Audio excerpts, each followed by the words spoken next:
Calamity here, at least that's what they'll say at my trial in Fontaine.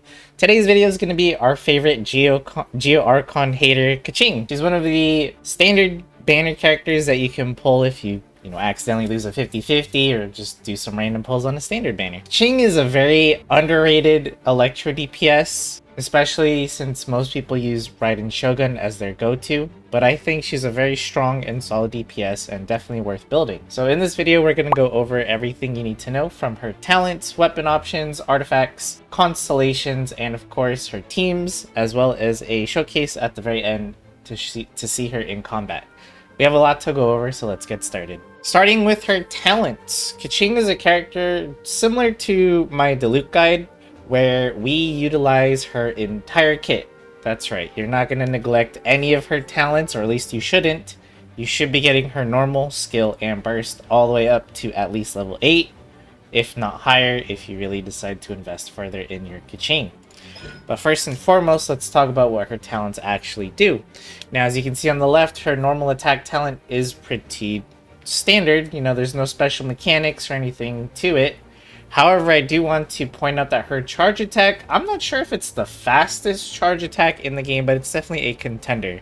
Her charge attack hits really, really fast. It's also important to note that you should kind of watch your stamina when you spam her charge attacks, because you'll find yourself running out of stamina real fast if you use too many charge attacks. So it's okay to weave in some normal attacks, maybe like 2 or 3, and then do a charge attack, but most Keqings do one normal attack into a charged. It's really based off how much stamina you have left in combat, so just keep that in mind. If we look at the skill attributes here, we can see that her charge attack damage has much higher multipliers than the normal attack damage, which is why we use the charge attacks over the normal attacks. Let's move right into the elemental skill, which is called Stellar Restoration. She's going to throw a lightning stiletto at her opponent, and once you do this, you have an option of what you want to do with this stiletto. If you press the elemental skill button again, you will actually teleport to where you threw this stiletto, and you'll do AoE damage when you arrive at your location. You can also just do a charged attack, which will also do a series of slashes where the stiletto is located. So you have two different options here, but the main one that most people use is the teleport, because as you'll see in just a few moments here, you actually do get some added benefits from doing so. And then you can also hold the elemental skill button if you want to aim where Keqing throws her stiletto. This is mainly just for exploration stuff if you're trying to get up to a higher spot or something like that. And if we take a look at the skill attributes, just throwing that stiletto does very minimal damage at 80.6%. Then we can see the slashing damage. That's when you actually teleport to the stiletto yourself. That's where the big damage comes from at 269. And we can see that the thunderclap also does similar damage. It has 134% damage multiplier, but it hits twice. And this skill has a very short cooldown of 7.5 seconds.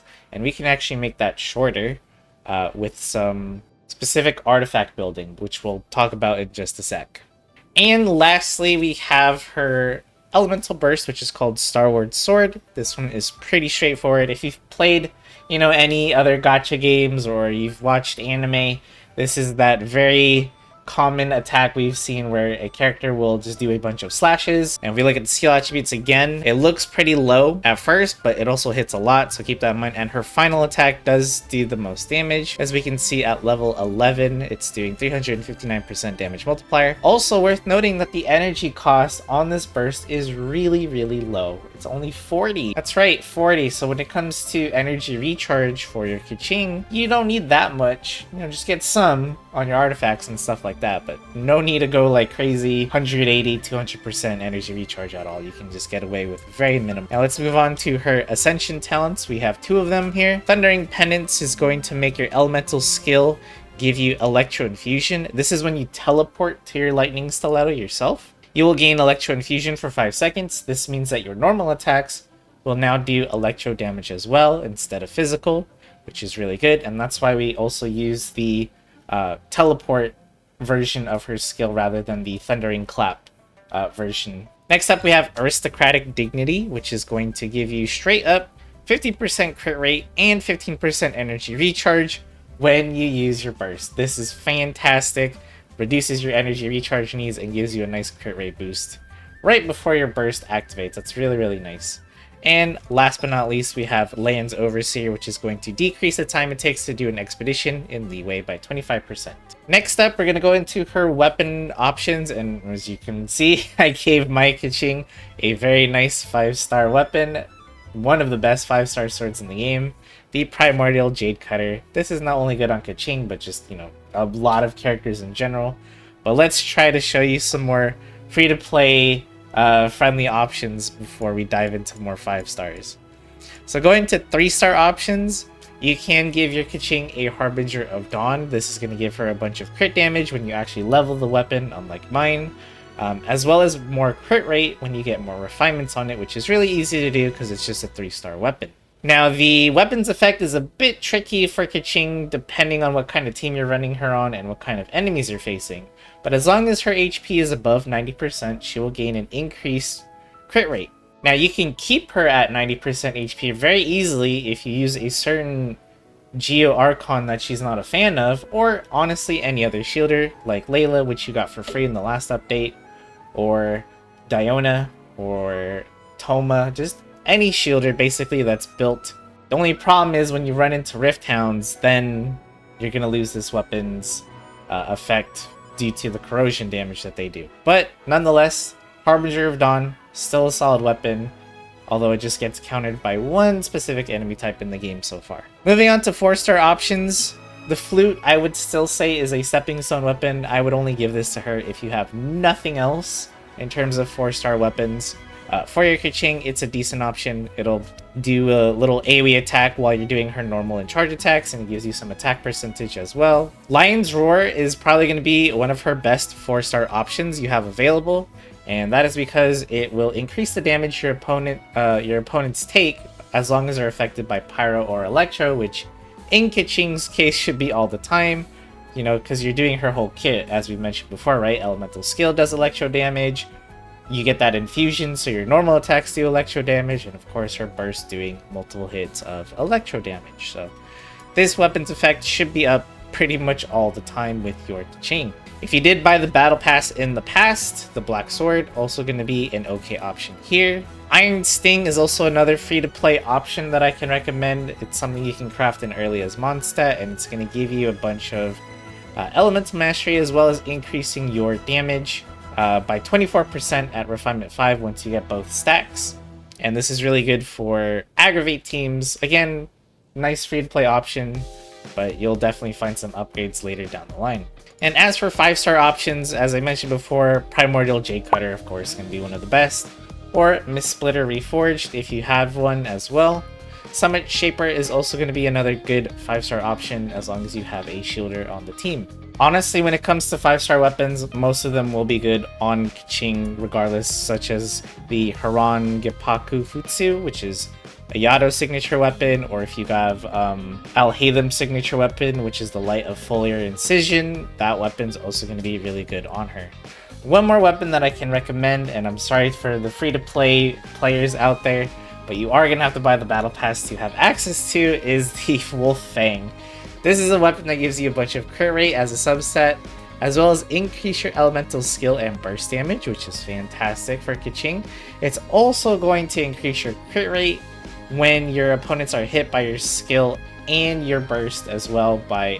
It's only 2%, but you get 4 max stacks when using basically your entire kit. So the Wolf Fang is a great 4-star option, and it gives a ton of crit rate, meaning you can just focus on that crit damage as well as other offensive stats. Now, when it comes to artifacts for Keqing, what are we looking for? The best set that you can give Keqing is a Thundering Fury set. You know, whether you're deciding to play her in a Electro Charged or Aggravate team, Overloaded even, whatever, Thundering Fury is going to be your best go-to option. It's also an early option, which makes it great, but I do not recommend farming the domain itself. Instead, farm artifacts that you need for any other character, literally, and go use the strong box option. That's what I did for my Keqing. All of these artifacts you're seeing here, except maybe maybe this one, the Goblet, were farmed from strong boxes without me ever setting foot in that domain in Mondstadt. There is also another option for Keqing if you're going like Aggravate teams, and that's also going to be a Gilded Dreams set. You can't go wrong with Gilded Dreams. Gives you a bunch of elemental mastery, and depending on your team, more attack percentage or even more EM, which is always welcome. So if you have a good Gilded set with some good substats, that's also going to be a decent option for her. Really quickly, I just want to go over how to access the Strongbox feature if you are a new player and you're not quite sure what I meant by saying just use the Strongbox.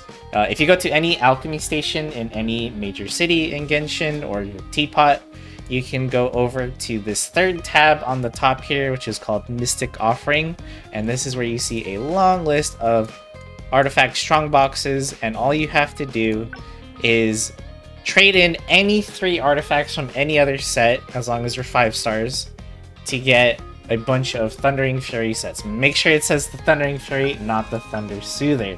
Don't get these two mixed up. We want Thundering Fury. So you would just go through your inventory and we'll just do this as a quick example. Just pick 3. You can do up to 33. And then it'll ask you to confirm. You say yes, and then out pops out a random artifact piece from the Thundering Fury set, and hopefully you get some good ones as you turn in your less needed artifacts. Yeah, going back to my Keqing's artifacts, once you have decided on an artifact set, what are we looking for the substats? And since Keqing is our main DPS on our team, we are building her pretty much the same as you would build any other DPS in the game. And that is going to be crit rate, crit damage, attack percentage, elemental mastery, and last but I guess not exactly least, some energy recharge. As I mentioned before, you do need some just so you can get that burst a bit more consistently, but you do not need to heavily invest in energy recharge at all. Just try to get it on some substats and you're good to go. But I also just want to showcase that my artifacts are all from strong boxes. I never stepped foot in that Thundering Fury domain at all. And for the Sands as your main stat, you can go Elemental Mastery. It's going to be great for Aggravate, or you can go attack percentage as well. Try to balance out your stats. So like if you gave her a weapon that gives a bunch of Elemental Mastery already, then try to give her attack percentage and vice versa.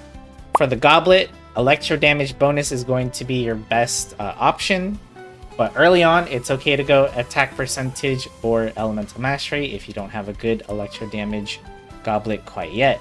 And lastly, for the circlet, crit rate or crit damage, whichever one you're lacking of, but because of Keqing's Ascension, giving her a bunch of free crit rate with her burst, most likely it's going to be crit damage, but it's also going to depend on what kind of weapon you gave her. Just, whichever one you're lacking more of.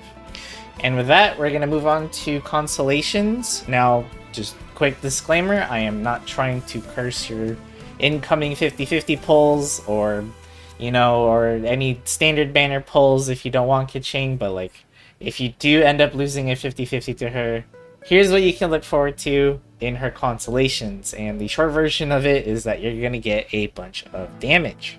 Okay, so let's start with her C1, which is Thundering Might, and when you use her elemental skill, she will do AoE damage that's equal to 50% of her attack at the start and terminus point of her blink. So you can take advantage of both AoE attacks here by just using her skill really close to an enemy and doing a really short teleport, and you'll do that AoE damage, basically just doing more damage when you use her skill up close and personal. C2 is called Keen Extraction. This is going to make it so that when your Keqing hits opponents affected by Electro with a normal or a charge attack, she has a 50% chance to produce an elemental particle every 5 seconds. So this is going to further reduce your energy recharge needs, which is really nice.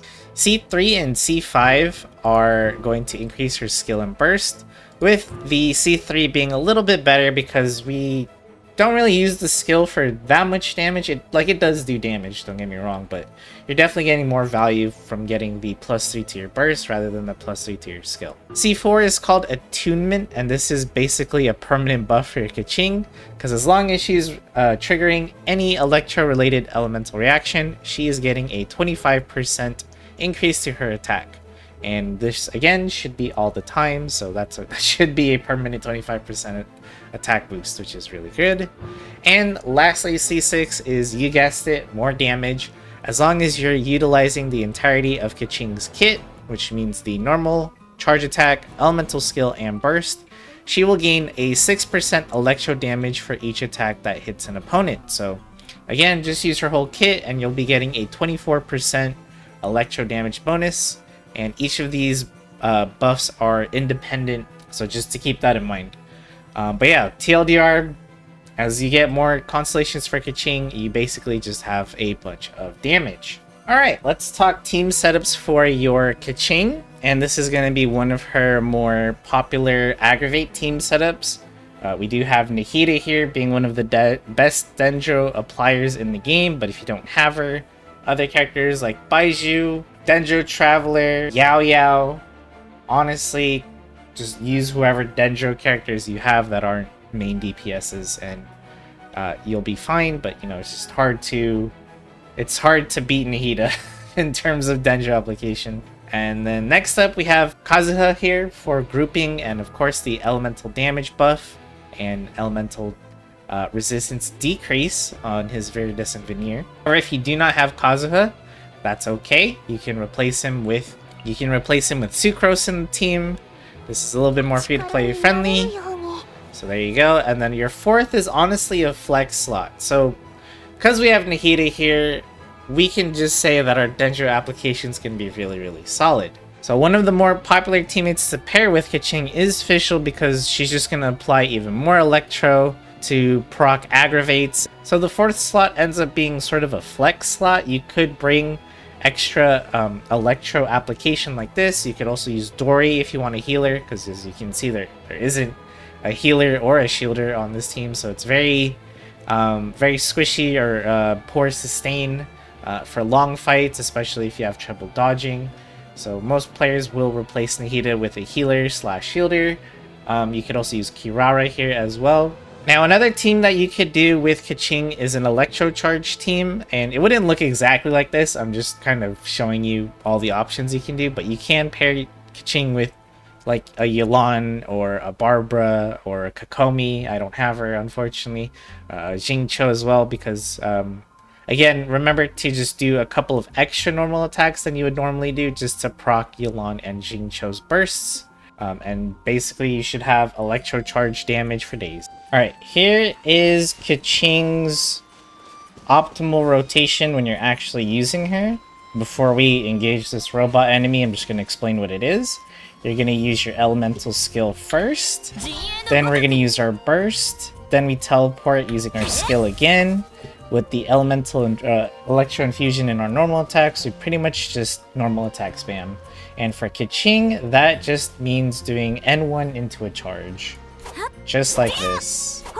That's it. It's pretty easy. N1 charge. N1 charge. But the thing about N1 charge is that it eats up your stamina pretty quickly. So if you're in a situation where you're finding yourself pretty low on stamina or just not enough to do a charge attack, it's okay to do a couple extra normal attacks before going into a charge. You can do up to like 3 or 4 if you find yourself really low on stamina. So that would look like this.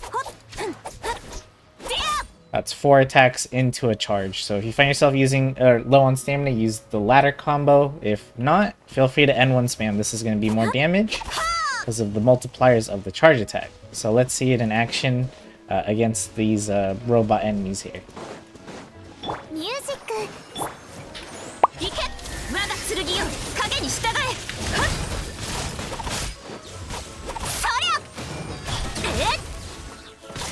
If you don't have your burst, it's okay to immediately activate your skill and then just go straight into normal attack spamming. Now you might have noticed that the damage wasn't so high, and that's because this team isn't an optimal team for Keqing. Kind of just have a weird Electro Charged thing when I was showcasing team setups earlier. But that's pretty much it for using Keqing in the upcoming combat showcase you're about to see in the Spiral Abyss. I tried to basically do this combo. It doesn't always work out that way, especially when you're in the middle of trying to do a rotation in combat and stuff like that. But that's basically Keqing's optimal combo. Before we get into the combat showcase, I just want to say a couple final words about Keqing and basically wrap up this guide, since all that's left to show you is the combat. But I do want to say that I really do believe that Keqing is an underrated main DPS character in this game. She definitely wasn't popular in her initial release, and that's not her fault. It's mainly because Electro wasn't really a strong element at the start of the game. And the only good teams being, you know, maybe some Electro Charge stuff. But as Denjo got introduced and more 5-star characters got introduced that synergized with Keqing, she definitely became a strong contender for a main Electro DPS. The problem is another character came out that's very, very popular, and her name is Raiden Shogun. That's not her name, that's her title, sorry. And she is definitely the more popular Electro DPS, if you know, not for her personality, then her very, very good kit. And you know, she does have more team versatility than Keqing does when it comes to team options. So it's clear to see why she's underrated. But I do think, you know, don't feel like it's a total loss because, oh, I got Keqing on the standard banner, my life is horrible. Like, that's not true at all. She's a really, really strong character, and hopefully my combat showcase can at least make you want to build her, maybe? Don't expect me to play perfectly. I'm not the best Keqing main out there, but we'll try. And with that being said, that's going to be a wrap on this guide. So if there's anything you feel like I missed explaining, or I just didn't, you know, go over well enough, please let me know in the comments below. If you have additional questions, I'll do my best to try to answer you. Before we go, just don't forget to leave a like if you enjoyed the video, and subscribe to the channel. I do plan on making more Genshin content in the future, as well as Star Rail if you're into that. Every little bit helps. And thank you guys for watching, and I'll see you guys in the next video. Enjoy the combat showcase.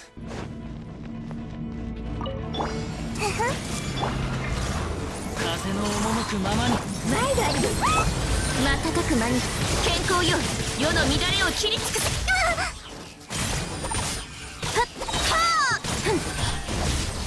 もみちが散らまく惜しみ風全部丸見えね行け我が剣よ影に従えとはびこりな魔法だなってやつ風を知れ瞬く間にはっそりゃ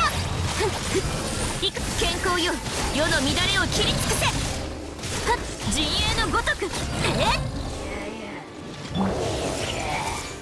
私のお家にいらっしゃい雲がく借りなく時風の行く先を逃がさない風を知れ腕の見たところで風の雲覚えたわよ瞬く間にディア健康よ世の乱れを切り尽くせはっ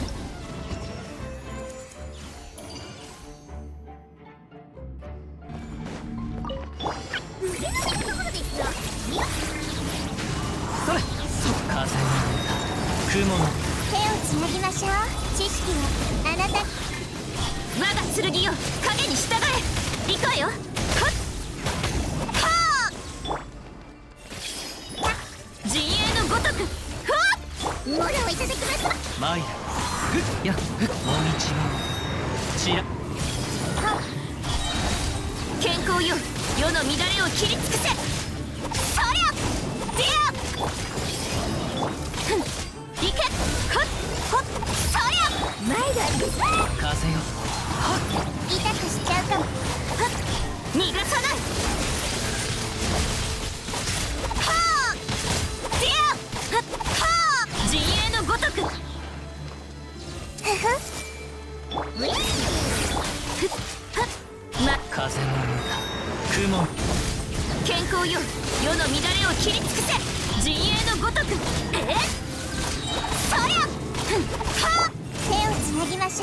れこそが知恵の出。よいしょ。魔法だ。はっせい。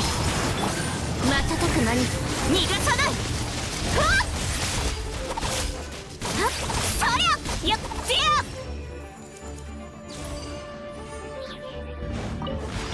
手をつなぐ場所は、知識はあなたに腕の見たところですよ。雲が借りなく時、陣営のごとく我が剣よ影に従え。いけ。はっやっそりゃ。はっふっよいしょ。痛くしちゃうかも。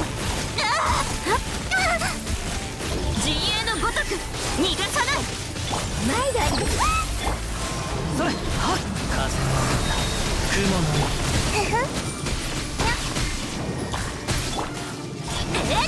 ほってや。やっはー。我が剣よ影に従え。モラをいただきます。風を知れ。